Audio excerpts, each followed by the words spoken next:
چرا نزد یک خانم موهای اضافی رشد میکنه؟ عوامل مختلفی در به وجود آمدن موهای اضافی رول داره.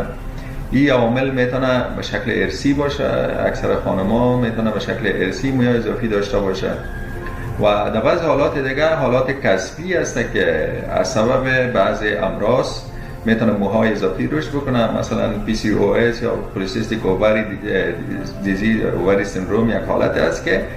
کیس‌ها در تخمدان یک خانم به وجود میاد و این سبب میشه تا هورمونای مردانه نزد خانم بلند بره و هورمونای مردانه سبب میشه تا در نواحی قبلا ذکر شد موهای اضافی رشد بکنه. یا بعضا هورمونا از غده ادرنال نشأت میکنه. غده ادرنال یا غده است که بالای گرده ها قرار داره و اینا آندروژنا را